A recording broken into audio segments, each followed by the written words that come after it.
so far. I had the privilege of being a friend of United States Senator Arlen Specter. I feel like he was a mentor of mine. Thank you for that.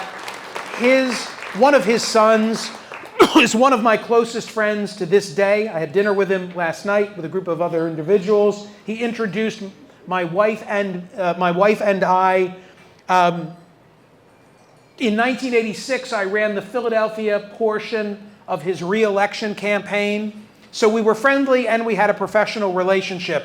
In 2001, he published a memoir called Passion for Truth, revealing in the book, and he of course had worked on the Warren Commission and was known as the architect of the single bullet theory, or as he would force me to say later in life, the single bullet conclusion. Michael, it's the single bullet conclusion, he would say. And in writing this book, he'd gone to Cuba and had sat with Fidel Castro to get Castro's side of the Cuban Missile Crisis. So when the book came out, I was doing afternoon drive in Philadelphia. It was not yet syndicated, was not yet on Sirius XM.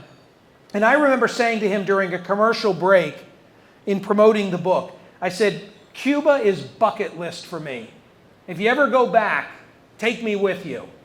Never thinking that a few weeks later, during the Christmas holiday, Senator Specter would call me and say, I'm going to Cuba next week.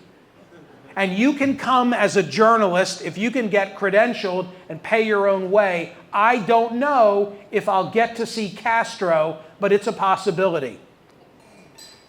So, as I said, his son, Shane Specter, my closest friend, you see his commercials on television all the time with his law partner, Tom Klein. The three of us are now part of this party, small group, going to Cuba in the hope of meeting and spending time with Fidel Castro. What I remember is we had to fly to Miami first and pick up a charter flight and then go on to Havana. And during the transportation to Miami, this is a very important part of the story. This is now 3 months, September, October, November, December, January, 4 months removed from 9/11. And Tom Klein has an FDNY hat with him. What's this all about? He says, I want Castro to put it on. So I was then a columnist for the Philadelphia Daily News. We go to Havana. There's no guarantee that we're going to see Fidel Castro. I was then working, this was pre-cable television in my world, I was then working for the NBC affiliate, NBC 10 in Philadelphia. And I remember that I had notified NBC of the possibility that I was going to get to interview, speak to Fidel Castro. They put us up at the Palacio de la Revolucion. No, pardon me, that's the name of Castro's house. We stayed at the Golden Tulip Hotel. And at the Golden Tulip Hotel one morning comes the word that we need to be in the lobby at, 5 o'clock at night because it looks like it's game on.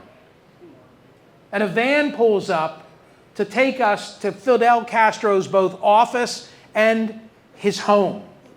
I had this meeting with the NBC Havana bureau chief, a woman who I explained the whole drill, and she said, he doesn't do interviews. And if you can get me in there with a camera, it'll be huge. Senator Specter walks into the lobby, and I introduce him to the NBC bureau chief in Havana, and Specter says, I'll ask Castro if we can get you and your camera into the meeting. No guarantee. Okay. So we go off to his house. He's 75 years old now. And I remember that initially there was a meet and greet. I had just shaved my head a week prior. Very, no sun, like very, almost unhealthy looking. And I believed when he saw me that he took me for like the CIA plant in the meet and greet where we shook hands. And I have this on film, extending a hand and meeting him. And then after the meet and greet, we went into a room and sat around a long conference table where there were probably like 8 of us on one side and 8 of the Cubans on the other side. And there was this very frank exchange, largely between Senator Specter and Fidel Castro. And I remember writing about it for the Daily News and saying that it was like the DA versus the dictator. I remember Senator Specter saying to him, when are you going to stand for a fair and free election? This is now January of, I guess it would have been '02, not far removed from the 2000 election. And Castro's immediate response was, you mean like you just had in Florida? You know, with the hanging chads. I was able to ask him a question, and I asked him if he would please condemn Al-Qaeda and bin Laden. And he gave me like a 10-minute answer in which he did neither. And then I said, Mr. President, the question was, will you condemn bin Laden and Al-Qaeda? And his response was to say, I don't know who was responsible for the acts of September, but we Cubans, we stand against all forms of terrorism. And I said, well, there's already been a video released of bin Laden where he takes ownership of it. And he said, you know, I don't know about the authenticity of the video. The meeting ends, and now we have cocktails. And I'm served a mojito, and I'm standing there with Fidel Castro. Not what I anticipated of him. I always thought that he was sort of slovenly and unkempt, but he was in pressed fatigues, very fit, had an interpreter that I didn't think that he needed. I thought that he leaned on this interpreter as a crutch to try and get his head together as to what he was going to say next. But he was very vibrant and he was very friendly. I remember that he showed me his office, and in his office he had a stack of news clips of everything written in the United States that day about Cuba. Such was his level of attentiveness to what was reported in the United States about the Cuban relationship. I made stupid talk with Fidel Castro and said to him that I'm a big Cuban cigar smoker and that I love the new Trinidad, which had just been released.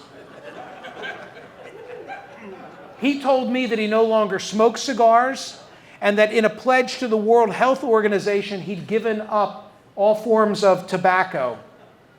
Now we leave the cocktail hour. Oh, I'm sorry.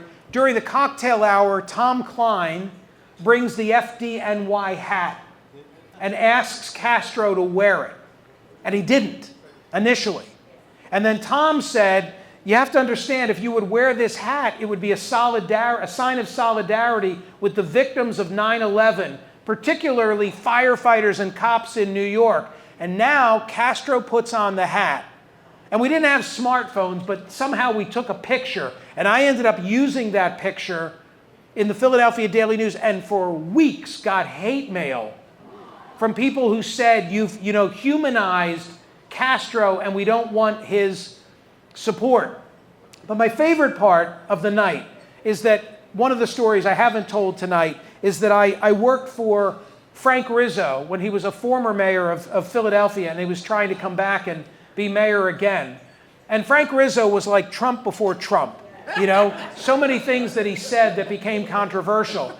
And very famously, Rizzo had once boasted that the Philadelphia Police Department was so strong that they could invade Cuba and win.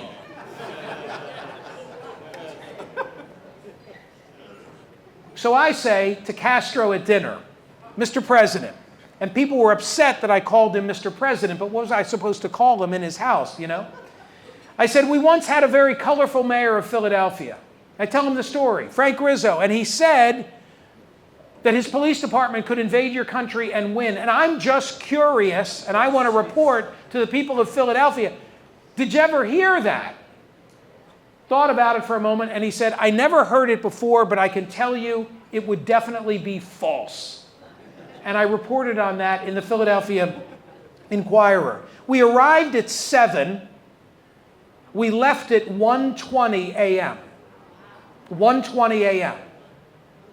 And before the night ends, Fidel Castro comes up to me and gives me a box of Cuban cigars, Trinidad's, and I impulsively ask him to sign the box.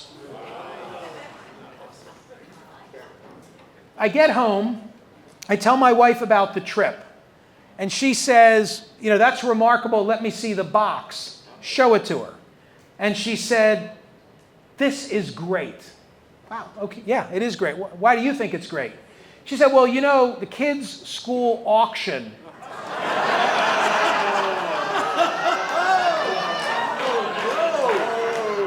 And I say, this is the most valuable asset in my estate.